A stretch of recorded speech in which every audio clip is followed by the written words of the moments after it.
This is Parent, Boss, Leader.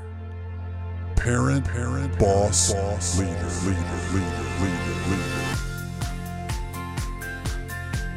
And here's your host. She's a courageous voice for women, parents, and modern workforce leaders alike. She's a keynote speaker and proud mother of two, Vice President of Strategic Partnerships at ATR International, Laura R. Munson. Hello and welcome to the show, Parent, Boss, Leader. I'm your host, Laura Munson. It's an interactive podcast where I interview really cool leaders across industry. Today, we have Branden Thompson, engineering manager at a tech leader. We're going to dive into Branden's passion for unbiased education for children, his journey from media to tech, his experience living in Japan, and his approach to leadership as someone who's radically transparent and neurodiverse. Branden, welcome. Thanks for having me. Very excited to have you here. So let's jump in really quick. Let's start with your passion for unbiased education for children. I love that. Being on a podcast, who I am a parent myself, we had a really cool conversation when we talked last time. What drives your passion? And how do you approach this issue in your own child's education? Sure. I think in terms of unbiased education, I don't know if I even call it unbiased education. I just think it's really more about ensuring that the onus of educating kids are where it belongs. And so I'm a very strong believer that parents are ultimately the custodians and the center for both education, but also for ethics and morals in their children. I'm a big, strong believer that I don't believe that the state really should be doing that. Certainly should be taking the lead role in that. And so what we do is my wife and I, we also have a young child. And so we have taken it upon ourselves to make sure that we provide the education for our kids. So our child, she's young now, but when she gets older, she will not be part of the public or the state-run education system. My wife herself is a product of homeschooling. So she was homeschooled for the vast majority of her life. And I was a product of public schooling, and I've actually worked in the educational system, both in the United States as a sports coach, but I also spent 2 years in Japan in their educational system as a JET teacher. So so hopefully that's helpful. I think again, I think it really boils down to educating our kids is super duper important. But it's not just simply about academic learning. It's about ethics. It's about understanding your place, both in society and in your family and in your community at large, and how to function successfully while remaining aligned to the values of your family and also really the values of your country or the community that you're in. Yeah. No, I love you're giving a voice too to a lot of parents right now. I think there's a lot of us who are starting to stand up and realize, wow, we really do need to take more responsibility here. We don't know exactly what's happening. What's going on? You and I had chatted before. I'm a parent too, and our conversation really inspired me to lean in more and see what's going on at school. Too many of us haven't been leaned in, and we're seeing issues because of it. I mean, I've been noticing lately even the level of bullying going on in schools, and having parents so far removed, parents seem to not be leaned in enough. But at the same time, there's this voice that's rising up. So thank you for being a leading voice in this area as well and being willing to talk about it. Yeah, absolutely. I think it is very interesting because when you talk about bullying in particular, we're older. We went to school earlier, and bullying has always been sort of a fact of childhood, a rite of passage. Everybody kind of goes through it in some way, shape, or form. What I think has really changed is really there's two things that have happened. A lot of that bullying has moved from sort of in your face, being physical Mhm. in the moment, to going Mhm. online with social media. So a lot of this Oh, stuff is so true. significantly more pervasive, but much harder to detect because it's more Mhm. subtle. Yeah. And we, particularly older adults who didn't grow up in the digital age. I mean, I'm Mhm. a last year Gen Xer to age me. So my childhood was analog, and it really Yeah. the internet really didn't come around until I was a teenager. Um, and so I think a lot of times we don't have the same sort of deductive skills when Mhm. seeing, to see it. Back in the day, kids would get bullied, teacher would deal with it, you'd hear about it, parents would get called, or there Mhm. would be fights and you would deal with it. Yeah. And nowadays, again, like sort of the battle space of bullying, as it were, has really changed. It's Yeah. become more digital, it's become more subtle, and it's actually much Mhm. more pervasive. Uh, Yeah. yeah, and so I You think s- I think that's actually a really important thing for parents, particularly parents with kids in public school, Mhm. middle school and high school in particular, when social media usage really sort of kicks up. Yeah. Uh, is is definitely another reason why I think that, like, we, as parents, we have to be a little bit more aware, a little bit more curious about how how our kids are doing, who they're interacting with, how that interaction is happening. Yeah. uh, especially as, like, more and more apps are becoming available, and oftentimes we actually can't even keep up. No, it's so true what you're saying. And as a first year generation of the millennials, I'd like to say I also grew up in the analog. Hmm. And all these names of these Hmm. apps that my young kids are coming home with, I sometimes I stare like a deer in headlights. How can I protect them? And I'd love to ask you, do you have any wisdom to share, or do you have any advice for parents who are up against this? I mean, uh, without again, our child is very young, so we don't have the same level of difficulty as maybe a parent of Mm-hmm. a preteen or teenager or young adult. um I think the only advice that I can give is just be mindful of social Mm-hmm. media. Again, I work in tech. I have a lot of experience both in the social media platform space, but also in the Mm-hmm. e-commerce space. Yep. um you know, I I really, I really encourage parents to be really cautious about um, about young kids, particularly when our brains, our prefrontal cortexes aren't fully developed. Yeah. Uh, we are not, younger humans are not in the same position to make wise decisions. Not that Mhm. adults are either, but generally the idea is that um, young kids can, don't always think through their actions. I would just encourage Mhm. parents to be very cautious. Yeah. Uh, for our household, like, our child will not have access to social media Mhm. until Mhm. she's 18 or out of the house. Like, that's just Right. something we've agreed upon. And you know, there may be other forms of bullying as a result of that, right? Oh, you're not on the whatever it's going to be at that particular time. Mhm. Um, but I do think, like, I really do think that social media is predominantly should be a place for adults, or Yeah. folks who are better equipped to handle Yeah. some of the side effects that we've seen as a result of social media. Yeah. It's sound advice you're even giving, or it's sound what you're doing with your own children. And I appreciate you even speaking to it. I agree with you because in my house, we have a split situation because we're a blended family. Hmm. In my home, we have no phones. We're not on social. In the other home, there's a lot of social. Yeah. There's TikTok. There's everything I wish there wasn't. And I see how negatively it's impacting my kids.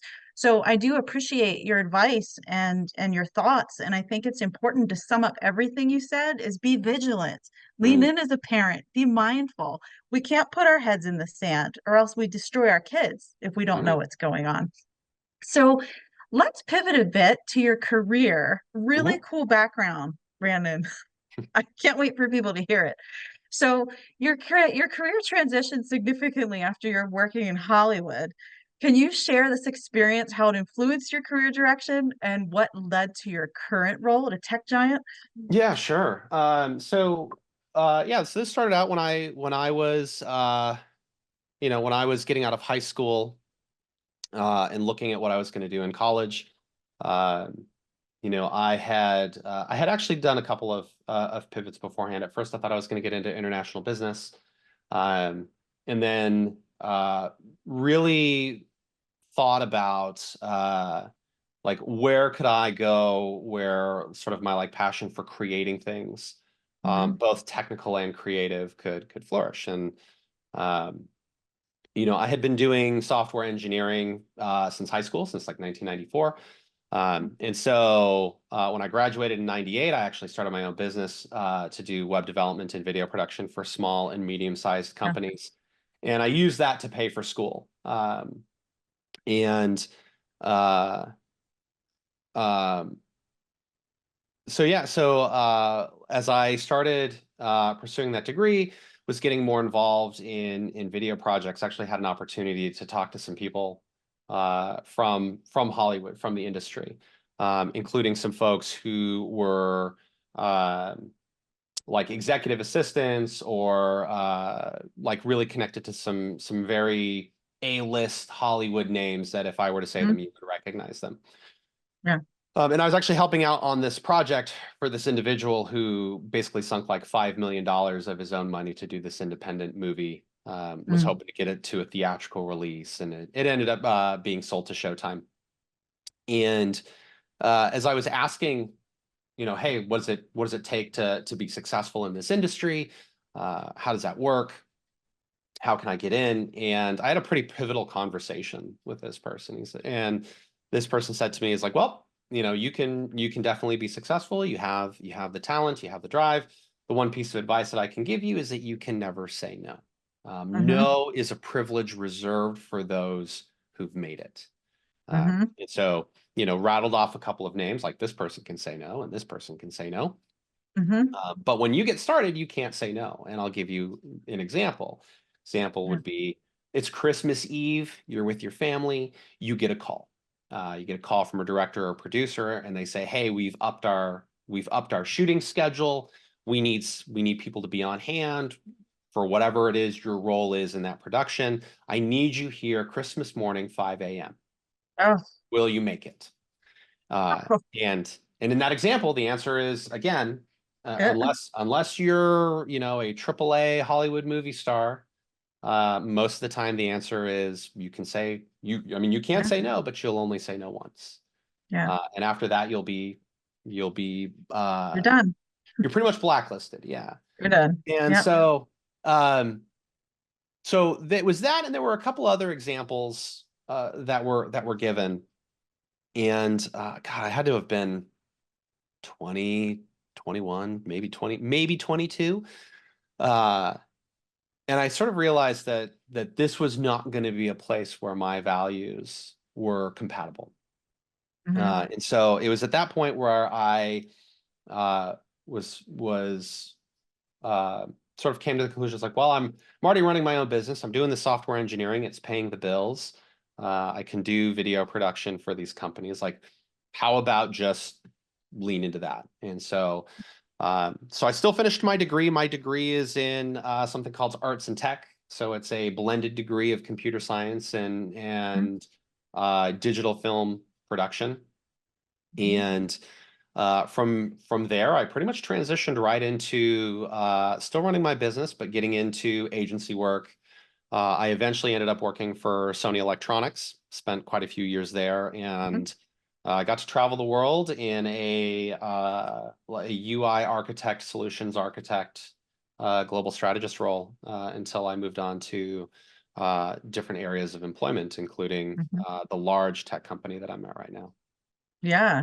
I love, if there's one message I hear too, it's having the strength of character when you're in a situation that doesn't align Hmm. internally, being brave enough to pivot, being brave enough to see that there's another way and Mhm. not just giving in to wherever you're at or peer pressure or wherever the wide road is, right? Yeah, I love that. I think there's a balance, right? I think, sometimes, human beings, we're walking contradictions. That's just how we are because we're not It's well digital. said. Yeah. We are analog beings. And so I definitely hold that value of you need to be able to look at yourself in the mirror at the end of the Hmm. day, no matter what you Yep. do. Yeah. But at the same time, conversely, I think follow your dreams is actually really terrible career advice in most Hmm. circumstances. Uh, Hmm. because it's to me, it's very akin to having somebody who won the lottery telling you to drop your life savings into lottery tickets because it worked for them. Um, That's a and good so example. yeah, so I actually really believe that in the words of like Mike Rowe is, follow opportunity and bring your passion with you. And so that's sort of what I did in that Smart. career is I took a look at what I was good at and what people were willing to pay for. Hmm. And then also balance that with like what I wanted to do, uh, Hmm.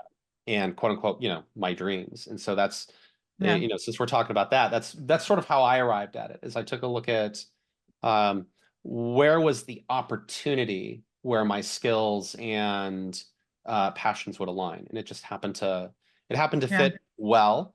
I Hmm. also happen to be I also benefit from the fact that I was sort of at the right age, at the right Hmm. place, at the right time, right? So when I first got into this, we're talking, I started professionally around 98.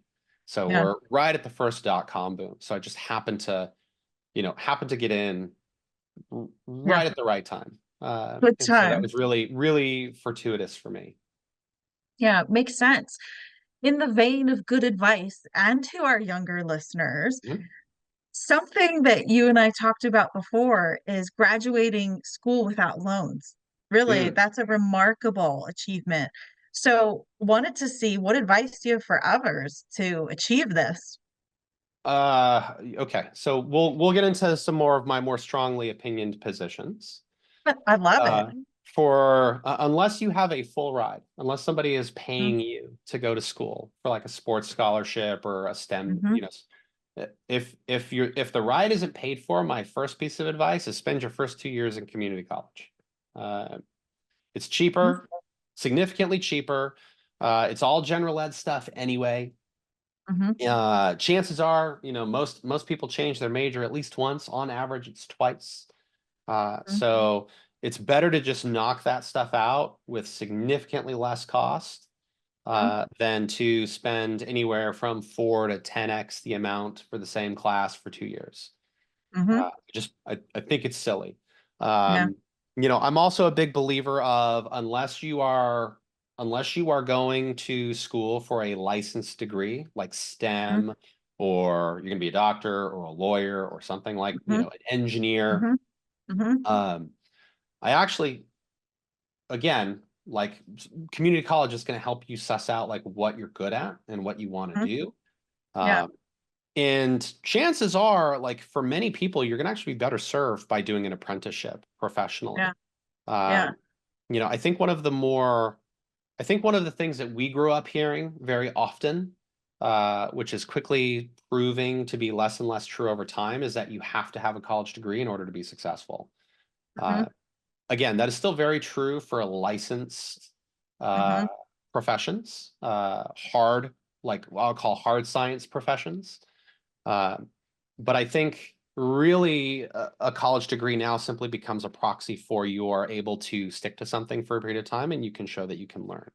And I Yeah. think that there's a lot of other avenues to demonstrate that skill set for young Yeah. professionals, Yeah. uh, and in particular to do things that will pay quite well. Mm-hmm. Particularly for young adults. I mean, a lot of what we've called blue collar jobs Mm-hmm. pay very well now because there's such a shortage of individuals. Yeah. Uh, if you're a professional welder, you can effectively write your ticket. Yeah. So again, I think the advice I would give to young professionals is, again, look at the opportunity and bring your passion with you. Mm-hmm. Uh, and always, always, always do everything you can to not get trapped into student loan debt. Student loan debt in particular is really Yeah. hard to get rid of. Yeah. Especially if you take a private student loan, like you can't declare bankruptcy to No. forgive it. They never go away. Mm-hmm. And so, it's a lot of extra stress Yeah. and a significant detriment to your quality of life as a young professional when you've got like Yep. six-figure debt Yeah. hanging over your head, and at best what you have is a piece of paper to show for it. Yeah. I hope our listeners who hear this, both parents and young professionals or even students, hear what you're saying. Because a lot of times when you have, say, young people just starting out, they don't know what debt tastes like. They don't know what it feels like. Oh yeah, thanks. Someone's giving me money. Okay, Mm-hmm. yeah, later. I'll pay it off. Sure, it's fine. But then when they feel the weight of that debt on Mm-hmm. their back for years to come that they can't get rid of, it's a very bitter thing. Mm-hmm. So I think it's excellent advice that you're sharing. And that's great. Go to community school. Why not? Mm-hmm. Community college. Get your general education out of the way, then go for your degree. And it is true. I think we came from a society where there was a lot more blue collar jobs. Mm-hmm. Then all of a sudden, about a generation or two ago, everyone got to go to college. It's the only way to head. And then all of a sudden, this debt amasses, and it's Mm-hmm. become a culture of just go to school. Yeah. So I think giving a voice to even trades is good as well. And in the recruiting industry myself, we've watched a lot of times over the past maybe 10, 15 years, jobs all require degrees. A lot of Mm-hmm. them do.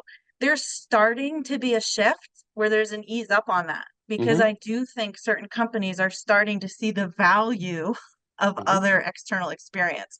So thanks for sharing that. Sure. Now, talking about your fun background again, Mm-hmm. something I loved, living in Japan, it Yeah. sounds like a dream come true. I Mm-hmm. want to go there myself, especially since it was inspired by watching cartoons Mm. at a young age. I loved that. How did this experience shape your perspective, both personally and professionally? And tell us about the cartoons. Yeah, for sure. Okay. We'll go backwards. So, yeah, I think my first experience with something that was Japanese was Voltron as a kid. It's probably like 4 or 5 years old. And I mean, just something about that for me just stuck. And so at a very early age, it became sort of an internal bucket list item that I wanted to live and work in Japan, doing something someday. I think if you had asked me at 11 or 12 years old, my thoughts would have been a little less crystallized about it. Uh, and then as I got into high school and early parts of college, I had hoped, I'd actually hoped that I'd be able to go to Japan, and make movies or do something as part of being in the biz.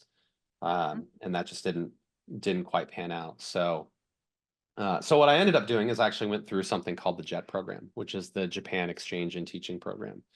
Mhm. I took a short leave of absence from Sony to do that. And I lived in a place called Gunma. It's about 2.5 hours northwest of Tokyo. So it's pretty close to the center of the center of Honshu, which is the large island. And I loved it. I lived in an area that Japan considers is rural, but we would consider suburban.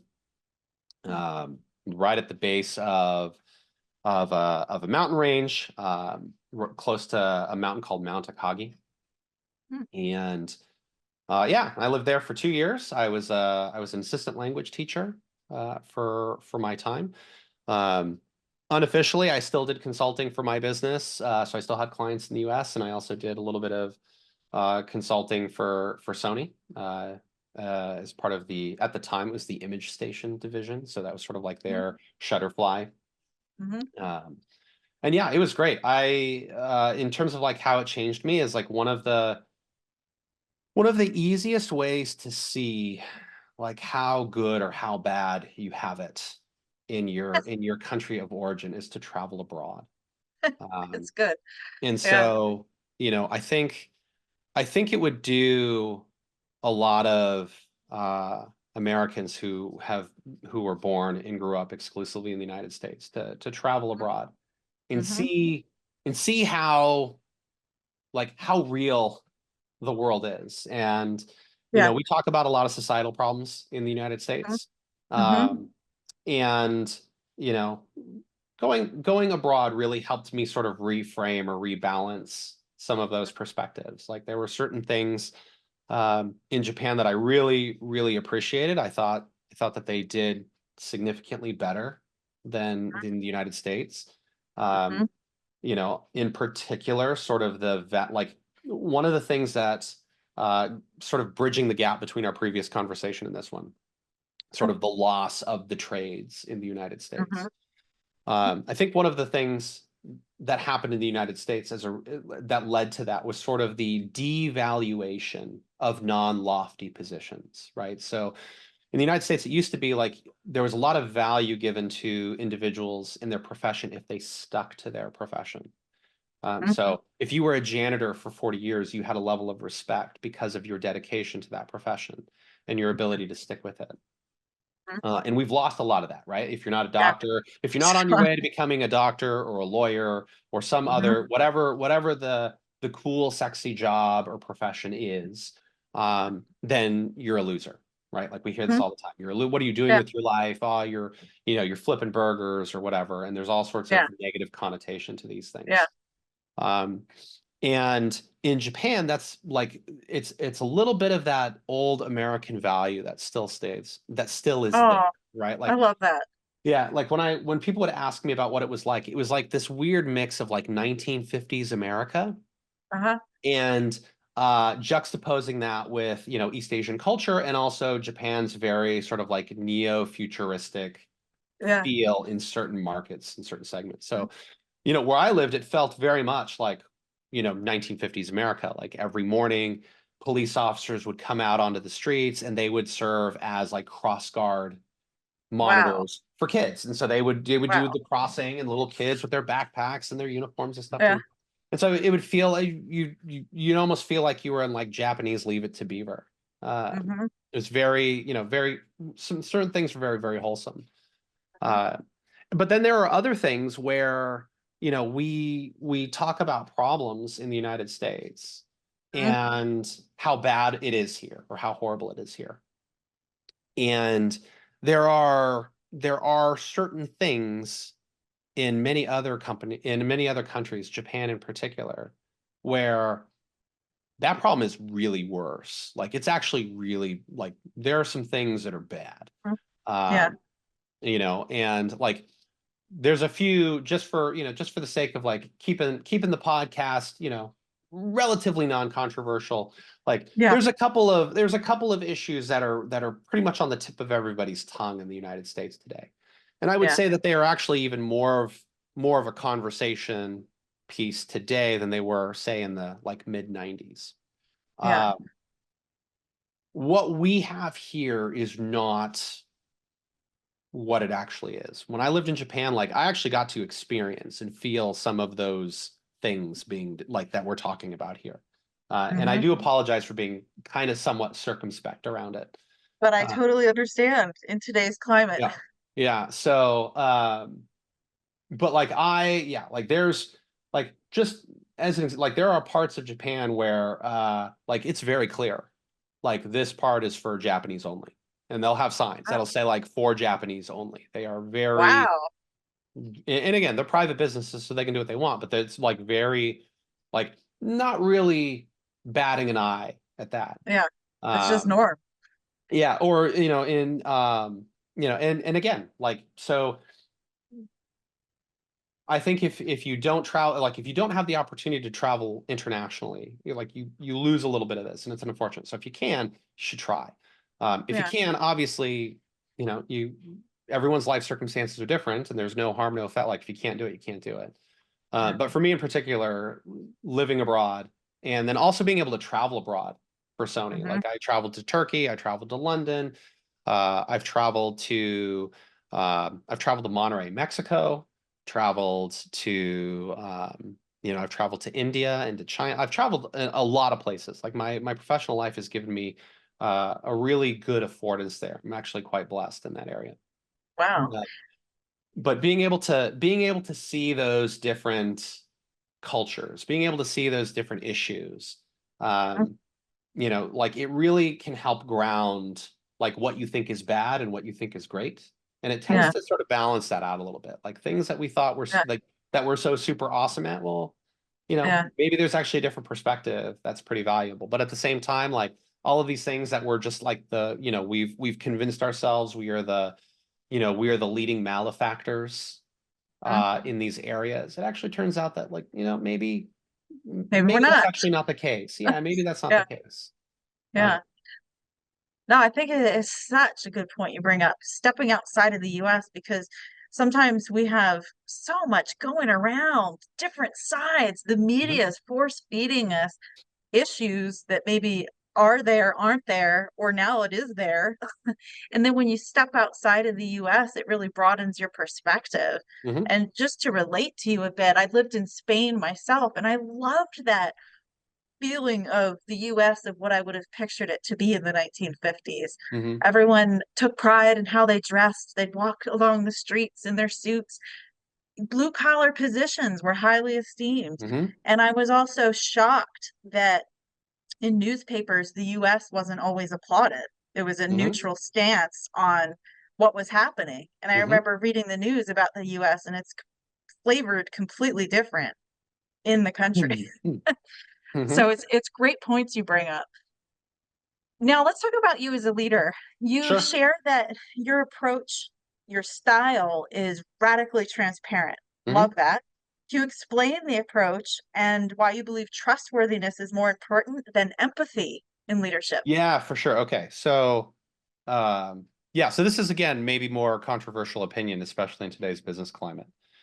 Uh, One of the things that I really believe in, and to be honest, like sometimes it works out and sometimes it doesn't, is I really do believe in saying what you mean and mean what you say. And in a Yeah. professional environment, I think it's really important, especially for leaders who are entrusted with people. Like that is your first duty as a leader, as a manager or an executive or whatever, is that um, you are entrusted with people's careers Mhm, and with their lives and their success, and you have a lot of influence. mhm, And the higher you go, you have outright control, right? Like you mhm. make decisions that affect people's livelihood. True. And so I think one of the things that is most important as a leader is to make sure that those entrusted to you never have to question where you stand. Causes a lot of anxiety. It causes a lot of problems when you don't say what you mean and you don't mean what you say. Yeah.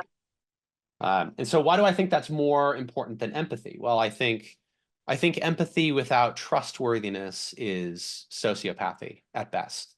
And more commonly it's psychopathy.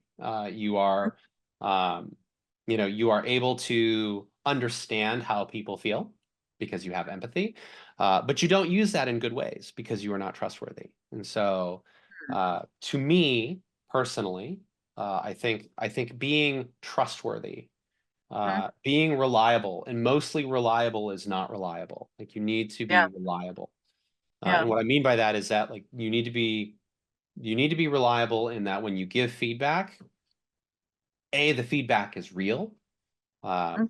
and B, the feedback can be acted on. And Yeah. so that the folks entrusted to you understand that when you are saying something to them, uh, they don't have to play games in interpreting it or sort of try to, or more importantly, not have confidence that if they act on that feedback or they Yeah. do the thing that you tell them to do, Mhm. that it's going to, go in a way that they expect. Yeah. Uh, and a lot of that's been shaped by sort of my early career. Like I had leaders that didn't say what they meant and Mhm. uh, spent an overly large amount of time trying to read between the lines. And Oh, as you it's mentioned it in exhausting. my yeah, and as you mentioned it in my in the intro, which was Mhm. very nice. I do have neurodiversity. I was diagnosed with autism level 1 at the age of 42, which was uh, suboptimal, right? Like Yeah. there's not good statistics about being diagnosed later in your life. Like the older you are when you get diagnosed, generally the harder it is for you. And so for me personally, like I have a really tough time often handling situations where people don't say what they like. Someone will say something to me, and my default position is to take it at face value. Like, and it's been a lifelong process, even before the diagnosis, to Wow. come up with heuristics, come up with like mental procedures to sort of cope and to operate in a way that others expect and to still be Yeah. successful. And it's a lot of work. Yeah. It's a lot of Yeah. mental overhead. Oh, I bet. Last question, Mhm. kind of tapping into being neurodiverse, being diagnosed at 42. Mhm. Can you share a little bit about that? How do you offer unique perspectives, and how has you understanding this about yourself really improved your communication and your leadership style? Uh, okay.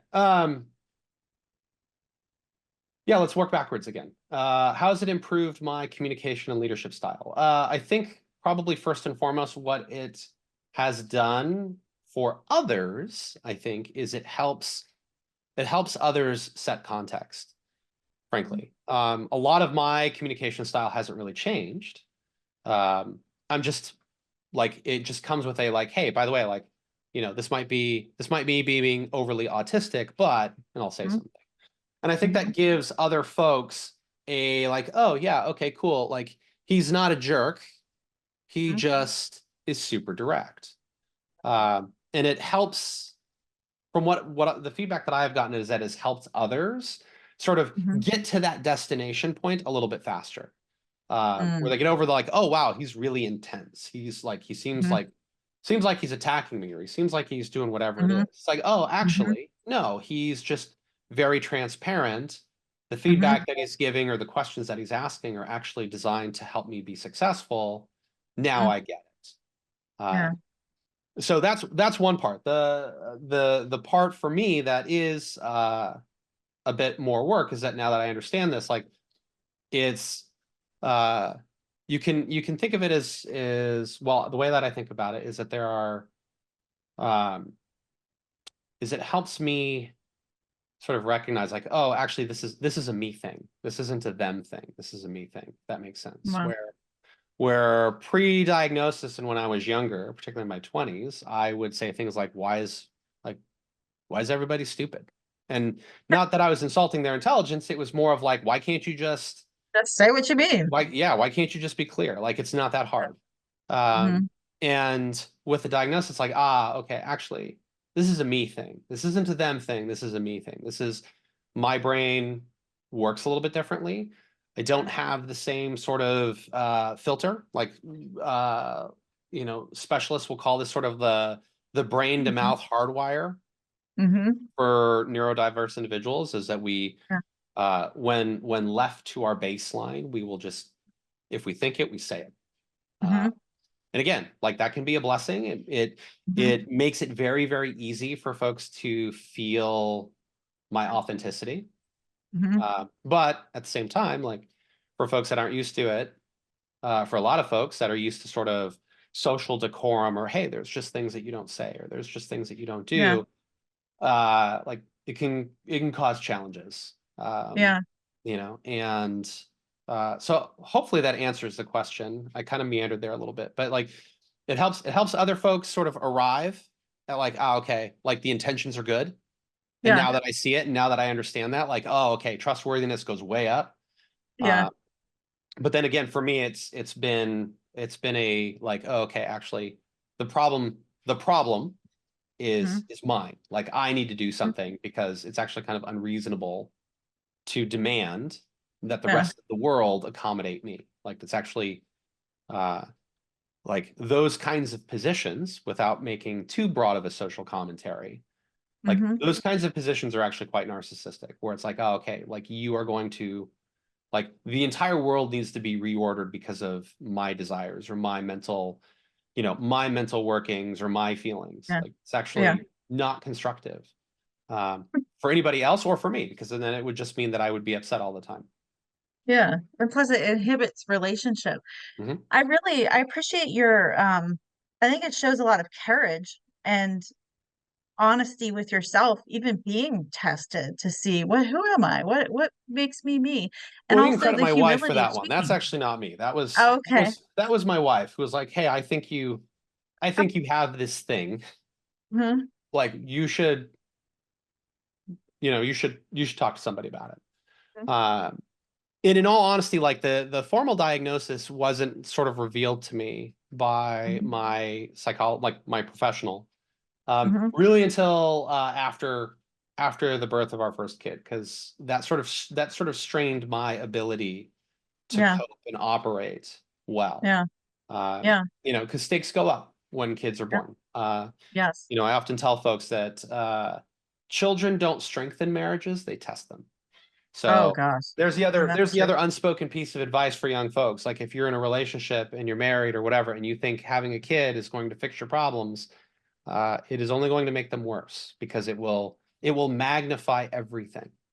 Uh, Yes. and Oh my so God. that's what happened in our marriage. Like things got Yeah. magnified, and um, I had to, like I got this diagnosis and I had to like make some changes, and it's still a process. Like I'll be quite honest. Like Yeah. I'm very competitive internally. Like I grew Yeah. up in an environment where we have a lineage of high performers. Hmm. And so I felt the weight of sort of that legacy. Hmm. And getting a diagnosis of neurodiversity in your 40s is very, like, I still struggle with not feeling defective. Like Mm. it's a Mm. challenge. It really is. It's a challenge. Yeah. And I mean, I really appreciate your honesty and voicing that too. You know what I'm excited about? Hmm. Our world, we really have been changing and normalizing people in general. I think being neurodiverse is more normal than we believed in the past. Because even if I look at my list of friends, multiple friends are neurodiverse. Hmm. And parts of them that I absolutely love and applaud is the raw honesty. And part of me wonders, even from a cultural perspective, I was born and raised in Philly. You tell it like it is. Yeah. Whereas when I moved to California, everything seems to be a dance and it's shrouded. Yeah. Yeah. Yeah. West. So I think we had this conversation earlier, Uh-huh. and I think there's definitely a difference between being nice and being kind. And what I have Yes. observed traveling around the country is that the Uh-huh. West Coast in particular is very nice, Mm-hmm. right? Everything's very pleasant. Yeah. People say very pleasant things to you. Mhm. But at the same time, it is not necessarily kind, right? Like you get Oh. and I've heard this example used multiple times, and I've Mm-hmm. seen similar things, so I'll repeat it. Mm-hmm. Is the example of like, oh, you get a flat tire, and somebody be like, oh, that was really terrible. I'm sorry you had to go through that. It's that's horrible. Meanwhile, like nobody's pulling over to help you change your There's tire, no help. right? Yeah. Whereas like maybe like Philly or on the East Coast, like Yeah. somebody will be like, "What do you like? You can't change a tire? Yeah. What's wrong It's with you? wrong. Like learn how to do this." Meanwhile, like they pull over and And they they're help actually you. helping you change your tire. While Yeah. they're telling you that you're silly for not knowing how to change a tire, and what's Yeah. wrong with you? You need to grow up and be an adult and blah blah blah blah blah. And so to me, that's Yeah. actually a really good crystallization between being nice and saying things that you want to hear, or sort of Mm-hmm. following these as you describe it, this sort of like social dance of Mm-hmm. pleasantry versus Mm-hmm. being kind. Like saying, and part of kindness is saying what Yeah. people need to hear, not necessarily what they want to hear. Um, Yeah. doing what people need, not necessarily what they want. Mm-hmm. Uh, yeah, and So I well think and I said. think that is a thing that we are losing in our social Yeah. fabric, is Yeah. we are conflating niceness with kindness. Yeah. And there is such a difference. So I think there is a blessing in being neurodiverse because then there's less fakeness. And Mm, to me, in the end, fakeness leads to death. mm, It doesn't lead yeah. anywhere. If you're fake, your real feelings eventually come out, Hmm. truth comes out, it's revealed. So I really applaud the honesty and saying what you mean. And Brandon, thank you so much for being on our show. Sure. I'm trying to see the difference if it's a podcast, but it also felt like life coaching. I felt like you're giving me advice.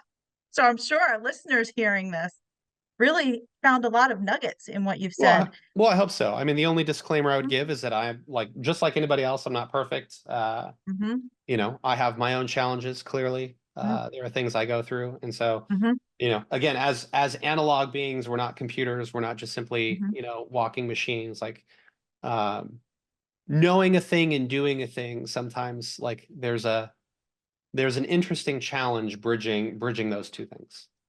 Yeah. Well said. Thank you. And if people want to connect with you, what's the best way? Should we say online, Yeah, LinkedIn? the What's best the thing to do best? is you can reach me on Mhm. LinkedIn. So Mhm. I'm part of the open network there. Okay. So Branden Thompson. Yep. You can find me there.